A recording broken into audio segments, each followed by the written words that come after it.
Assalamualaikum warahmatullahi wabarakatuh. Salam sejahtera untuk kita semua, Tabik pun.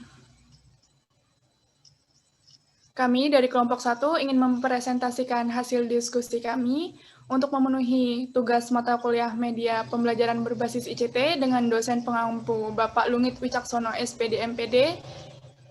Kami dari kelompok 1 dengan judul Penerapan Media Berbasis ICT pada Bola Tangan dengan anggota kelompok, saya Deka Ananda Cahyati, NPM 1913051024, Monika Jenta Nabila, NPM 1913051058, Wulan Ismi, NPM 1913051042, Kois Alfikri 1963051002, dan Ludovicus Pantuagus Tendo Adiatma, NPM 1913051054.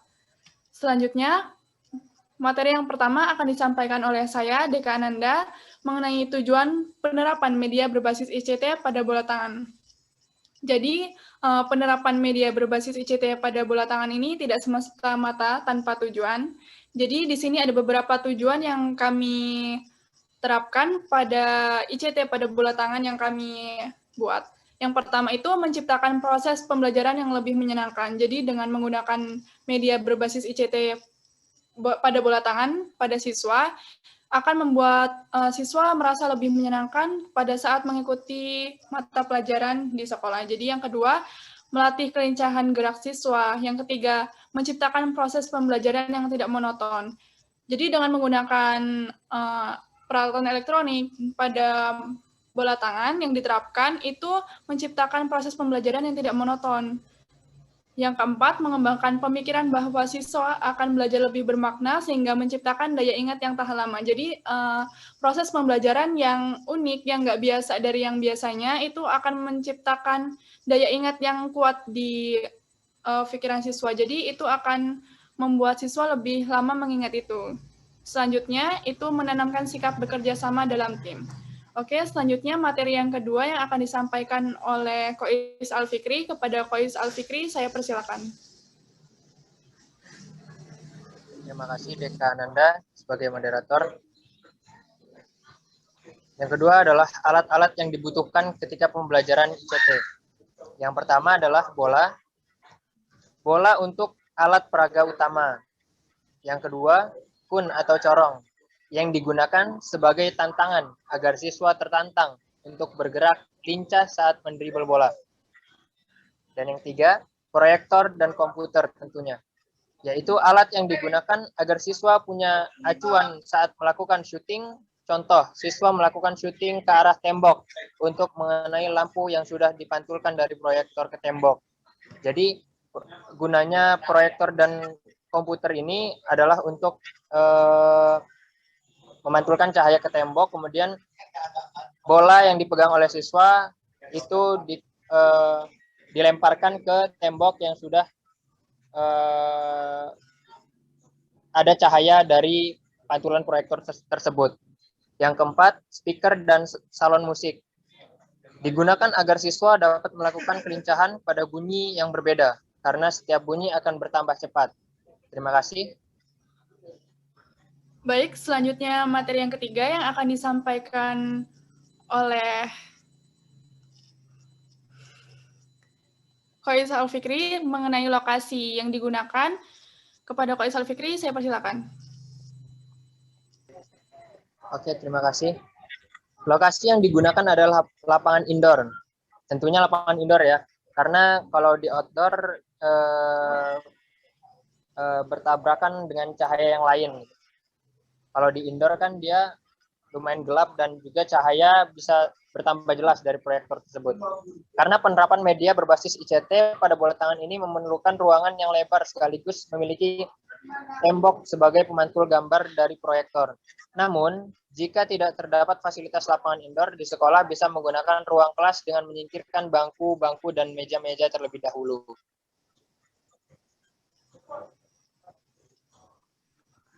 Baik, materi selanjutnya akan disampaikan oleh Monika Jenta Nabila. Kepada Monika Jenta Nabila, saya persilakan. Baik, di sini saya akan memberikan sedikit gambaran Yang jelas ini gambaran pertama, penerapan media pembelajaran berbasis ICT pada bola tangan. Di sini terlihat ada beberapa simbol yang dipakai sebagai rancangan untuk penerapan model pembelajaran. Kemudian ada keterangannya, logo ini itu menandakan siswa, yang ini kemudian menandakan sebagai proyektor.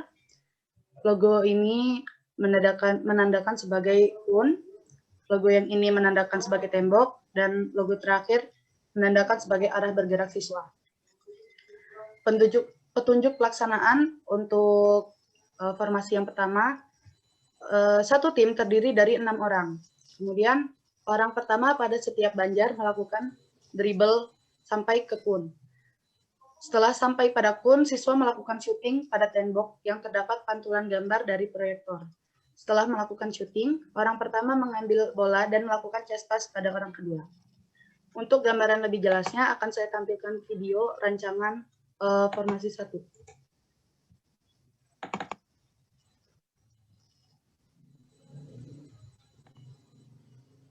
Ya, di sini bisa dilihat ada beberapa objek yang sudah ada. Yang pertama di sini ada proyektornya yang di atas meja, kemudian di sini ada bola dan kun. Ini karena keterbatasan stop action dari pembuat animasinya, jadi di sini diharuskan siswa mendribble bola sampai ke kun. Kemudian setelah sampai di kun, siswa melakukan syuting ke objek yang dipantulkan dari proyektor. Kemudian yang terakhir, setelah siswa berhasil memantulkan bola ke objek yang ada di proyektor, siswa melakukan chest pass untuk giliran pemain selanjutnya. Ya, sekian penjelasan dari formasi pertama. Saya kembalikan ke moderator. Baik, terima kasih kepada Monika Jenta Nabila yang telah menyampaikan materinya. Materi selanjutnya akan disampaikan oleh Saudari Wulan Ismi. Kepada Wulan Ismi, dipersilakan. Baik, terima kasih kepada Saudari Deka sebagai moderator. Saya di sini akan menjelaskan bagaimana gambaran kedua untuk praktek penerapan media berbasis ICT ini pada bola tangan. Setelah tadi dijelaskan oleh Saudari Monika tentang bagaimana gambaran pertama, maka untuk gambaran kedua di sini bisa kita lihat ada 5 icon yang ada di sini, yaitu keterangannya adalah untuk icon yang berwarna hijau itu merupakan siswa yang berbaris, kemudian icon yang berwarna merah merupakan kun atau corong, yang ketiga ada icon panah yang berwarna hitam. Ini menunjukkan bagaimana arah bergeraknya siswa. Kemudian untuk icon yang berwarna kuning itu merupakan speaker atau salon musik. Dan yang terakhir adalah icon garis vertikal yang mana menunjukkan sebuah tanda batas yang terbuat dari lakban. Baik, untuk petunjuk pelaksanaan pada gerakan yang kedua ini adalah yang pertama, satu tim itu terdiri atas 6 orang, yang mana dibagi atas 2 sisi. Orang pertama atau baris pertama itu ada di sisi sebelah kanan, kemudian 3 sisinya, 3 orangnya berada di sisi sebelah kiri. Lalu untuk orang pertama pada setiap barisan harus berdiri di belakang garis yang sudah ditentukan, yang mana garisnya tadi terbuat dari lakban hitam berbentuk vertikal. Kemudian aktifkan notif suara pada speaker atau salon musik yang telah disediakan sebelumnya. Yang keempat, saat siswa pertama barisan sebelah kiri melakukan dribble secara zigzag saat melewati kun, lalu siswa pertama sebelah kiri tersebut melakukan chest pass kepada siswa pertama yang ada di seberangnya atau yang ada di sebelah kanan barisan sisi tadi.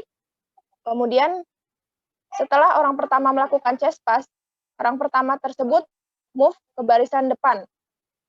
Lalu apabila notif suara telah berbunyi dalam tenggang waktu yang telah ditentukan, tetapi ada tim yang belum sempat melakukan chest pass atau orangnya ini belum habis, maka orang yang ada di barisan itu dinyatakan kalah. Di sini akan kami tampilkan bagaimana animasi pergerakan untuk gerakan kedua ini. Baik, di sini orang yang pertama ini lari ke arah, pertama dia baris di belakang lakban dulu, lalu melewati kun dengan arah zigzag, lalu ia mengoper secara cespas pada barisan yang ada di depannya. Ini dilakukan secara berulang-ulang sampai musik habis, dan untuk orang atau kelompok yang kalah, belum habis orangnya, namun musiknya sudah habis, maka mereka dinyatakan kalah.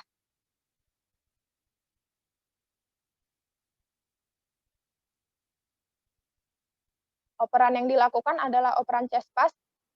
Untuk orang yang mengoper, ia melakukannya di belakang kun.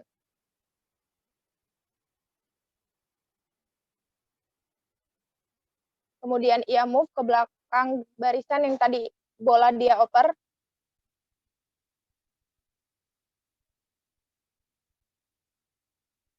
Hal ini dilakukan sampai speaker atau musik yang telah disediakan habis.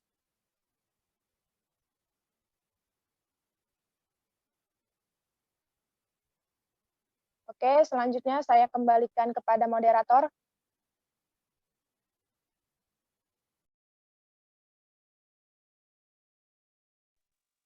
Maaf, moderator, suaranya belum terdengar. Mute.